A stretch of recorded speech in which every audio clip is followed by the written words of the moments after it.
know these aren't very interesting questions. Billy, why are you so sexy? Well, ever since your mom... Wait,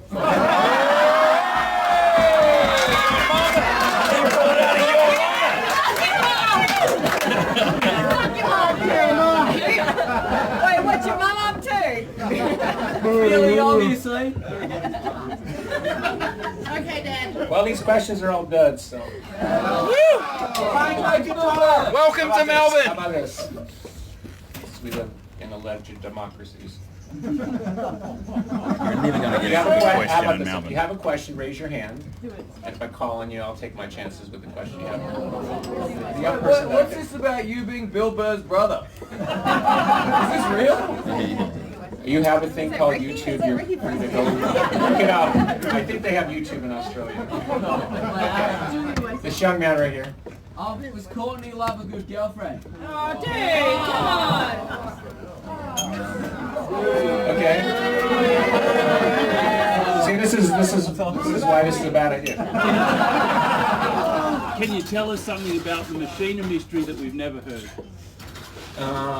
Who knows about the Machina mysteries? Let's raise your hand if you know about the Machina mysteries. See, that's why that's a bad question. Okay, young man back there. What do you think of Oasis selling out Marvel 3 nights in a row? That's amazing. Okay. I'm happy to see them back together. Yes, sir. Woo! What was your favorite album that you did? Don't have one. Honestly. Yes, sir. How do you separate your emotional connection to what you write to like the objective perspective, putting it out into the world? Well, the question is, how do I separate the emotional connection to writing a song with versus putting it out in the world? Well, that's like the first time you ever do a picture for your art teacher or something and they tell you that it's shit. You know, it's no different. I mean, I've released 350 songs or something. And, you know, I mean, most people might know 20 of the 350, so maybe a bit more. So I'm not complaining, but I mean, it is what it is. It's like I don't make the rules. Yes, please. Which decade has been the most enjoyable? This one. Woo! Yeah, Billy! It's awesome. The band is still playing, and so many young people are into the band now, and we just did this massive tour with Green Day in America, playing baseball stadiums. Everything's great. I mean, back in the '90s, it wasn't the band. Everything was fucked up. So. I think you see it now as the music business started to disintegrate in the '90s. Kind of what all the artists were sort of put through. Now it's sort of more transparent, but back then we didn't know that it was falling apart. You know, I mean, we were being lied to. So. Somebody who hasn't asked a question, please. Okay, yes, sir. Can you give us any insights into how you might reimagine some of the songs and the Well, you know, I wanted to play with the Rigs because tomorrow, because they're very much their own band, and so I wanted to see if my music could fit with theirs, and so far in rehearsals that's been the case, and we play really well, and as we said in rehearsal, like nobody wants to hear like Smashing Pumpkins, you know what I mean? It's not going to do anybody any good, so we want to interpret the song. So hopefully in some of the songs I play tonight, hopefully you'll kind of hear what they've done to spin them, but I feel it's going to be quite nice. A bit more mellow, but I also didn't want to play like bad all rock. Yes, sir, back in the back. Oh, I'm sorry. My favorite song? Honestly, I don't really have one. I mean, everyone always tells me what their favorite song is. So.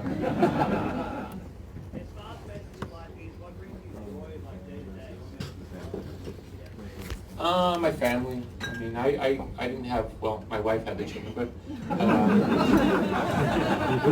God bless her. No, but I mean, I lived, the first kid came when I was 48, I think. So I lived, how many years, as an idiot, I mean, I didn't. What's that? No, but, well, I mean, I didn't realize I was an idiot until maybe after 5, so we subtract a few years, but no, I think it's, now I get to kind of relive the best parts of life through my kids' eyes, and I think, the reason I'm so focused on music at this point in my life is because I don't want my children seeing me like I saw my father complaining about the music business or complaining about what used to be. I want my kids to be, which is why I bring my kids on stage. So the fact that my kids can walk out in front of, like we just played LA, 55,000 people.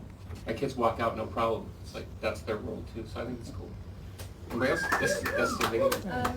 How's your experience playing the Smashing Pumpkins now as opposed to when you guys were starting? What's your experience? Well, I think she's asking about the difference of playing now with the Pumpkins versus back then. I think in the when we started, the clubs were very much about kind of creating an experience. It wasn't about hit songs and people's expectations. So for us, it was every night was sort of an adventure, like what's going to happen. And some nights would end in riots, and some nights would end with people leaving and throwing things. And it was just, but every night was sort of this adventure. And then at some point, that goes away. That's no longer important. And then here come all the pop stars. Now I think we just take pride in sort of recreating what we've done musically. If we can play the album live, that's something we take. Because nobody wants to see a 57-year-old have a meltdown. The gentleman with the tattoo in the back. Yeah, I just wanted to know which of the records you've made with the Pumpkins do you go back to the most to listen to and appreciate? I don't, honestly, I don't really listen to the work. Because and I don't mean that in some weird way, I'm so focused on what I'm doing. I really only pay attention when we have to go on tour. So, yes sir. What music or new music are you listening to at the moment? I don't really know. Honestly, I don't listen to a lot of music, especially when I'm working. Gordon Lightfoot right now. Yes, sir. If you could do it your whole career again, would you do it the exact same way or change it? No, I think the music business is ultimately about exploitation. So even if you convince yourself you're not being exploited, you are. So, yeah, it's true. As I say, it's a pimp hoe business. So I think what I would change is be more covetous about what has made us unique, and I think we did a good job of that, but not always. And I think that's the thing that keeps people interested in us, is because we are unique. But when you're in the music business, in the middle of it, it is like being behind the wizard's curtain. They constantly tell you that being unique is a negative. You know, again, pop and all this contrivance is so much more transparent today than it was back then. So everybody's seen it, American Idol and all these types of things. But we didn't know that. You know, I mean, we thought we knew, but we didn't really know how deep the whole system ran. And even when we were successful, you know, I talked to executives, and they basically admitted that they didn't think any artist was going to kind of last. So the business was based on exploitation. If you happened to survive that, then you were sort of in this other club. You know, but you're also supposed to keep your mouth shut, because you're in the other club and you don't want to tell all the other people coming up that they're about to be exploited. Yes, sir. What would your advice be to young musicians starting out in the industry and how to make yourself stand out? Well, that's the thing, and he's asking about standing out for young artists. I think, and I particularly, I'm sensitive particularly for young female artists, because they're often put in the position of having to sexualize themselves to gain attention. And if they want to, that's their choice, but I think you see a lot where people probably feel pressured to do that. Honestly, I don't have great advice, because at least in the old days it was like, play the club, play the theater, get a record deal, get on MTV. Now I don't know what people would do. And I think you really see where bands don't really tour like they used to, because they can't afford it. Yes. Do you have any updates on like the upcoming Machine and the Corn reissues, or maybe like Zodi on the Those are all in the Zuzu's pipeline. We release vinyl through my tea house, madamzuzu.com. So there's a bunch of Pumpkins Live stuff on there too, but we have other releases coming. Yeah, we've been in negotiations with the parent company that owns the rights to Machina probably for over 3.5 years. It's been basically sitting there on a shelf, done, ready to be released. So yeah, but I think it's. Every time I said I think it's going to come, it doesn't. So I'm afraid to say it. So it'll never come out. There you go. Yes, sir. Yeah, right there. I see you. Okay, whatever. It's fine. Yeah. What's your current favorite guitar to play, and will you sign my guitar? No, I don't sign guitars. And I have a signature model from this company called Reverend out of the Midwest in America. And I think I have 4 guitars with them. So if you're interested in my kind of signature models, they're cool in that they're very distinctive, but they're also made for everyone to play, and they're very affordable, which is what I love about them. Yes, sir. What's your favourite songs to cover? Well, tomorrow we're covering an Excess song, and we just play the Bee Gees, so we'll play that tomorrow too. I just love songs, you know. Speaking of Courtney Love, when we were going to do a BBC session in 1994, and I never, we had done one, but somehow Courtney had suggested doing a cover or something. So I remember going through my record collection and picking out the song "Landslide" by Fleetwood Mac, which had never been a single. That's the best one. That's your best one, yeah. I don't really need your opinion on that.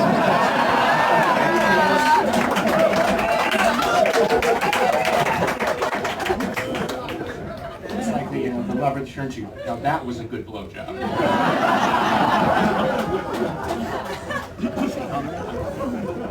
Anyway, yes, please.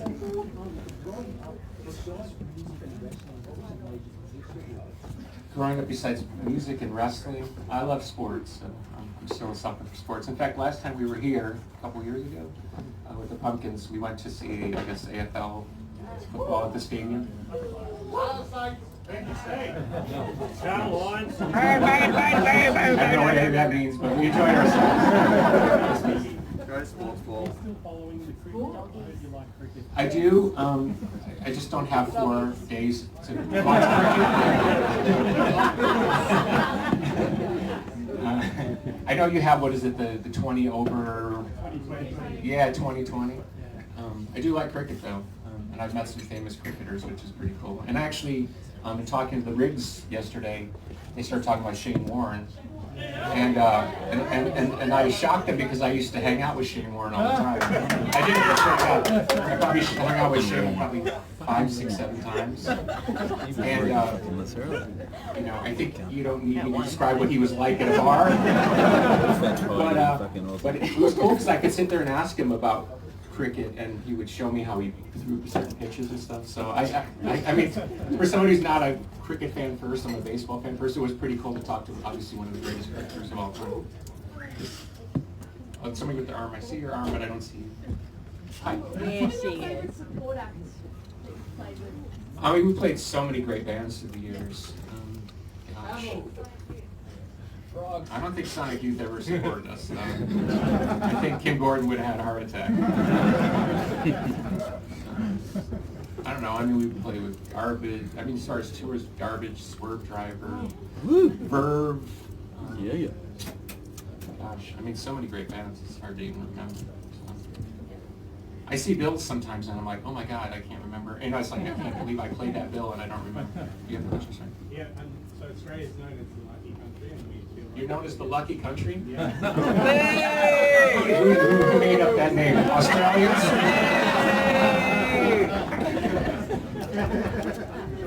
Feel lucky that you come and visited so many times throughout your career, including the new iteration that you Yeah. show us tomorrow, and you name-checked an album of this kind of area.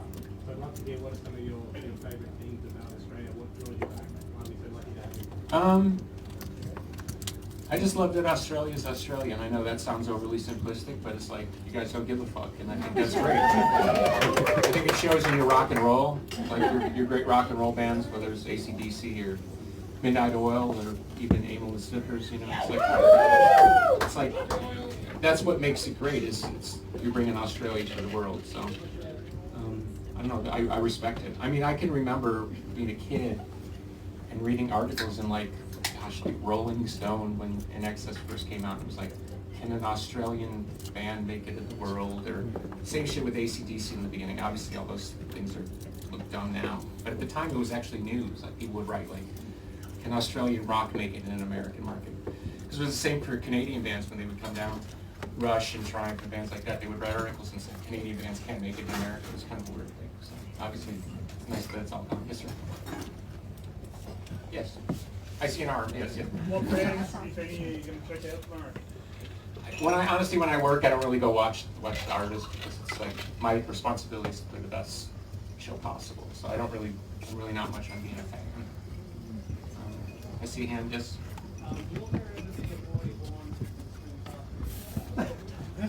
Will there ever be a boy born who can swim faster than a shark?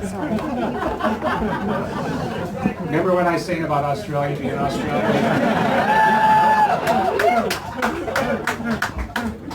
I remember when I was once dating an Australian and I heard her call someone bogan. And I said, what's a bogan? She says, oh, that's the shit on a sheep. Who the fuck were you dating, Billy? Yes, sir. What can we do for the younger fans with this 90s revival? What can we do for younger fans too? With the new attention from this 90s revival? I've been hearing about the 90s revival for about 20 years. I mean, the 80s revival lasted a lot longer than I thought it would last. So, I think people are talking about the 90s a lot right now, but I think it's because young people are interested. Great. And then also I think young people are interested because they're so sick of pop.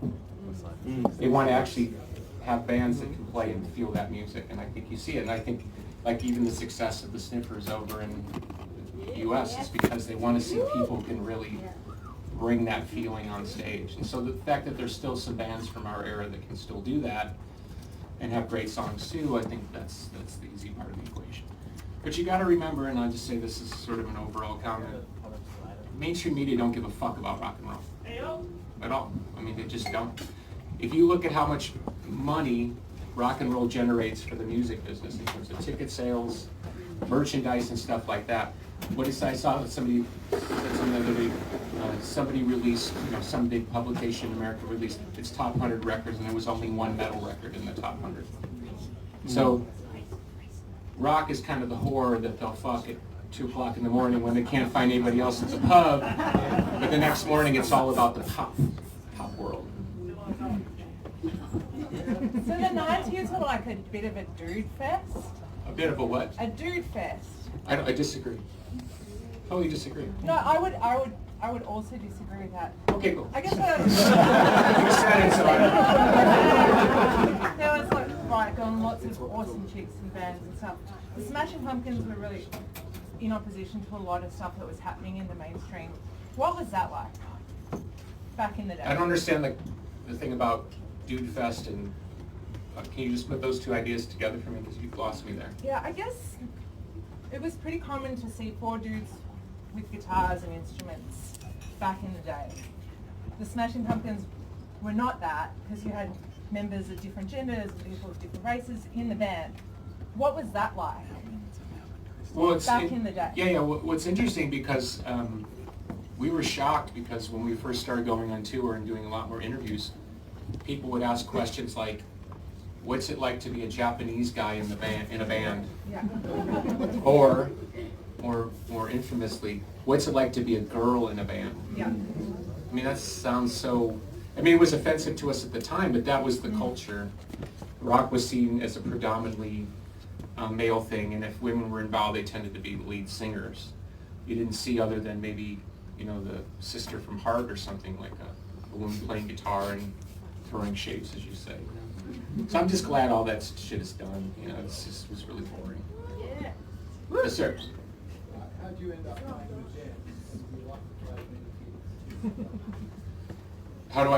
What's the last part again? Do you like to find out? No. I mean, I don't. I refuse. I've been saying it more in America, but I won't do gigs like this anymore. I just did it because I thought it sounded kind of fun. Thank you, Billy.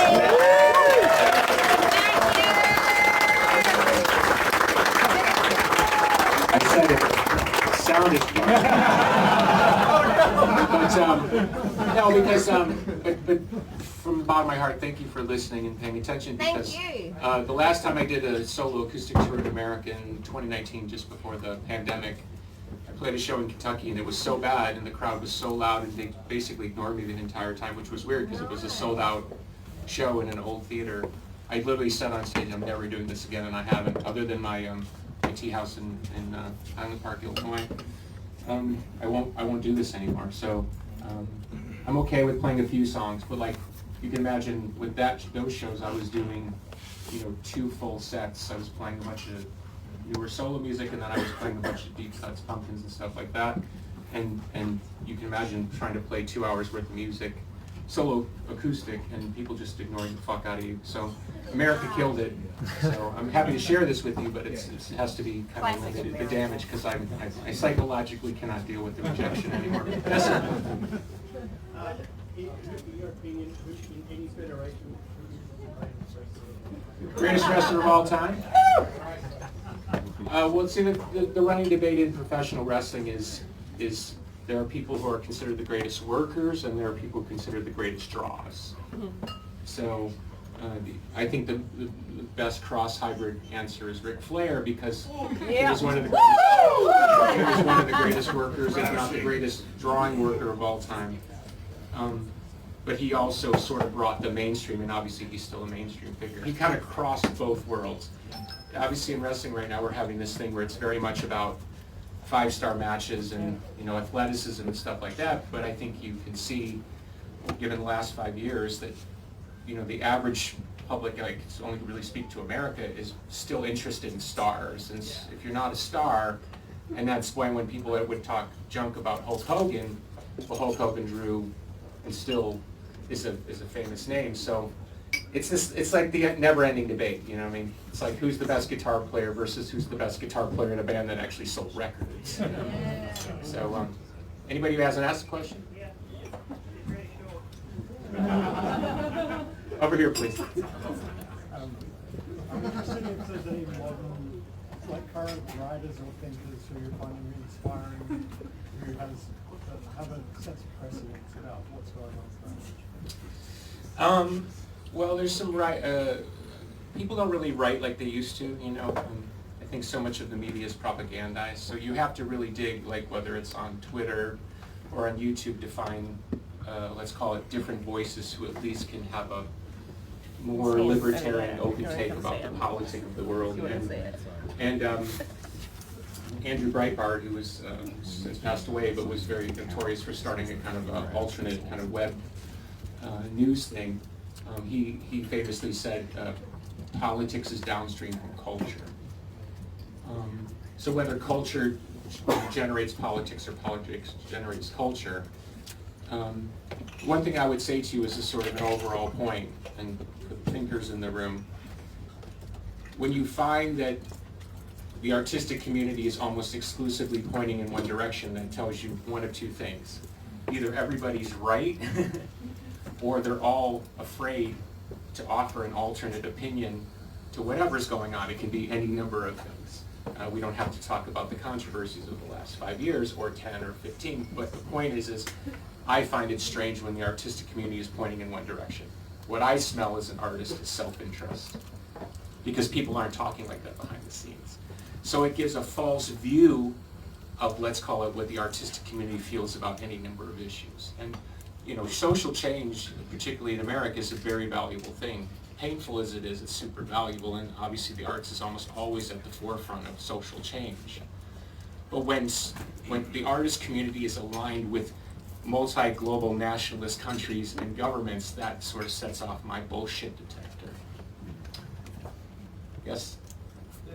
You have kids, I have kids. I have been totally yours. How worried are you about their future?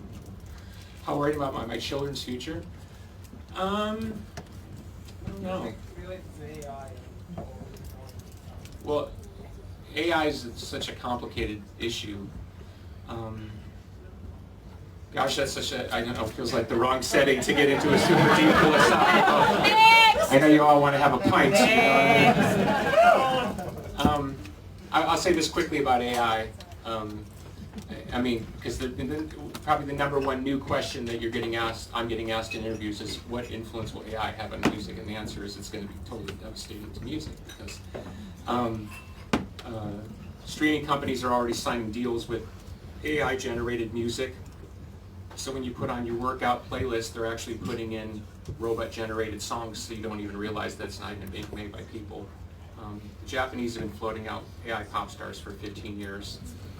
There will be young people that will listen to AI generated music, and you will tell them, hey, by the way, that's not a real person, and they'll say, I don't care, I like it.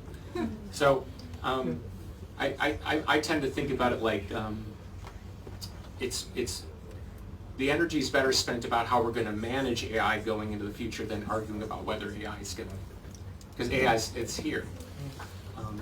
Yes. Okay, a few more. Yes, please.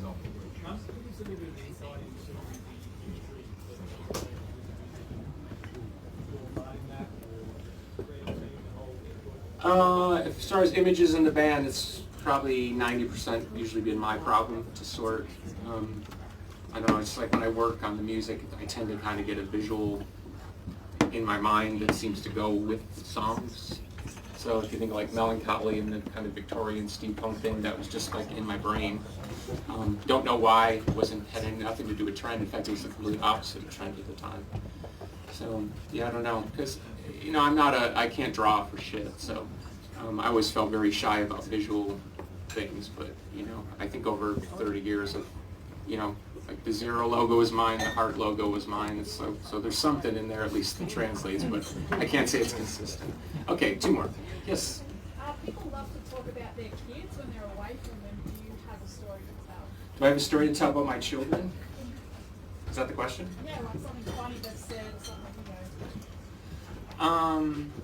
Well, if anybody saw on social media, if anyone follows me or my wife, we did like a gender reveal type of thing, and my son took credit for the baby being female because he had cast a spell on his mother. And he says, quote, in the video, I'm a master wizard or something. I'm sure that it's like this, you kind of caught me unaware. I'm sure there's better stories than that. Yes, sir. Do you have any plans of developing a story of Blossom into a film Yeah, production? thank you. Such an epic. Thank you. He's asking about the story for the Autumn album. I've actually just signed a graphic novel deal. Thank you. And so the idea is, I've written 3 conceptual works, Melancholy, Machina, and Autumn. So the idea is to release 3 graphic novels with the narratives of each. So Melancholy will probably come first. And next year's the 30th anniversary of it. Didn't you ask a question, Hanson? Go ahead. Go ahead.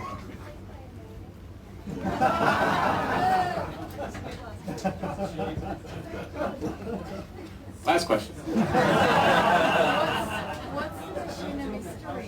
What's the Machina mystery? Well, you have to wait for the Machina album. Let's send out a question there.